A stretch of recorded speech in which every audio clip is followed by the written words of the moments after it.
Like you're putting it in or something. What? Just pretend you're doing stuff. Yeah.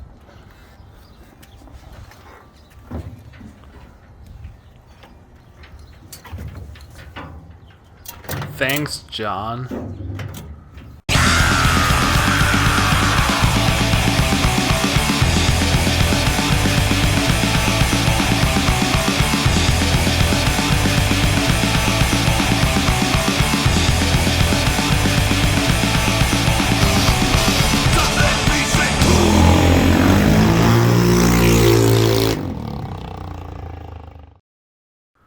Well, hello to 2022. I've been gone for a while. There's a baby involved.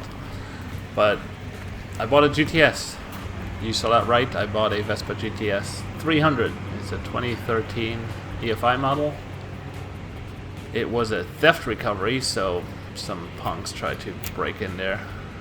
They broke off the horn cast, they bent some of the leg shield back. And then worst out of all, they got to the ignition cylinder key lock thing, and they broke it off of the frame. So what I was going to do was I needed to fix that first before doing anything else. So the first thing I did is break it off completely. Once it was out, I re-welded the cylinder and put it back on the frame. And after that, I'll let myself explain. So we got it back on. Gonna clean these up, spray them. And then I gotta drop the fork, which I kind of forgot. And then put the cylinder back in. But I need to drop the fork anyway, because we're doing brakes, and that's gonna be in this video. But yeah, I really shouldn't do voiceover while I film, because I'm way better talking afterwards. Alright, let's jump forward in time real quick and see what it looks like in the end. No, of course it doesn't work. There we go.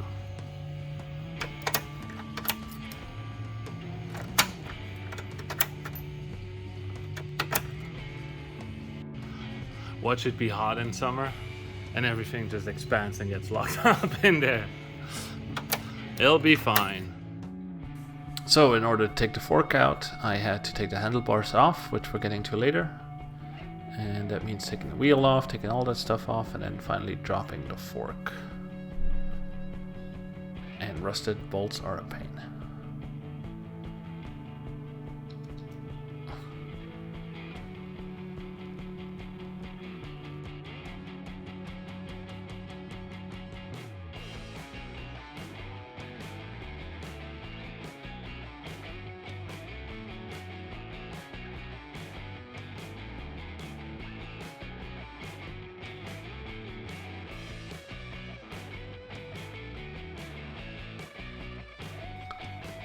So with the fork on my bench, it is time to get rid of the hub, because the shock is going to go later, but for now, keeping the shock. And I'm going to replace the shock mount bracket underneath. The disc itself is in good shape, but it's the bracket that I want to replace. And I will be using the AF Racing radial caliper adapter. This is for the Zips, the Primaveras, for all the modern Vespas, basically with the opposite fork swing arm. You can mount any 4-piston caliper, radial caliper. They're all similar. The bolt patterns are the same. In this case, I'm using a no-name black 4-piston caliper.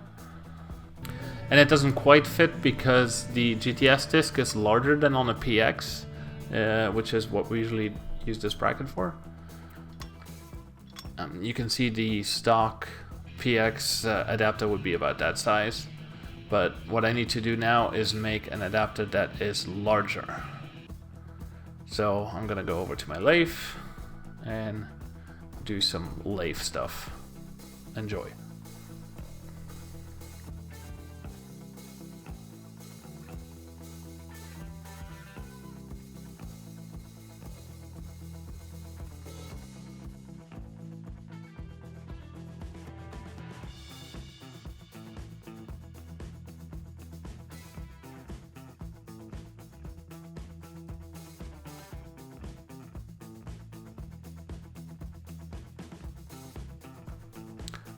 with these larger spaces done, the radial caliper now fits on a GTS fork. So with better brakes comes better responsibility to your fingers. And I have recently started to really like the Magura radial calipers, especially on Rob's Green PX. So I was gonna mount a 12mm Magura radial caliper on this as well. I needed clearance for the push-pull throttle that's stock mounted on the GTS. Ended up cutting off one of the brackets that was there for the 2 plastic pieces, and then giving it a quick lick of paint so it doesn't rust.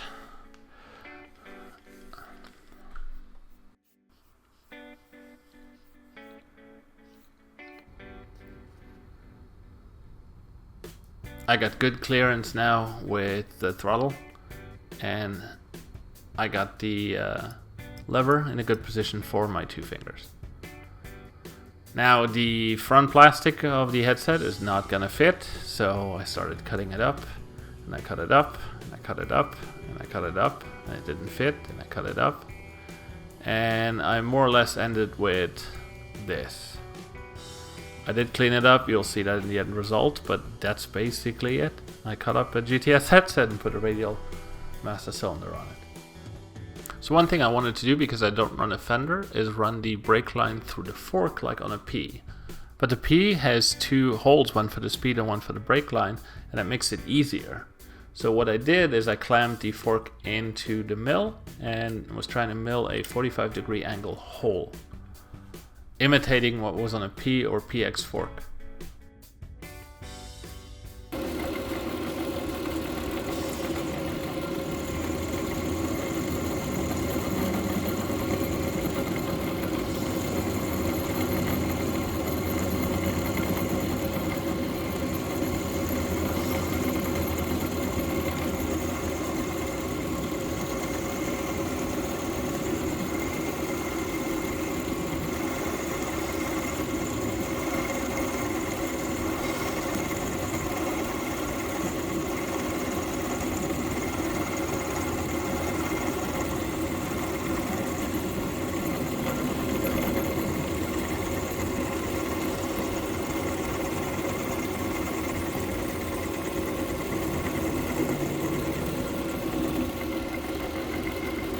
Now it is quite a tight fit.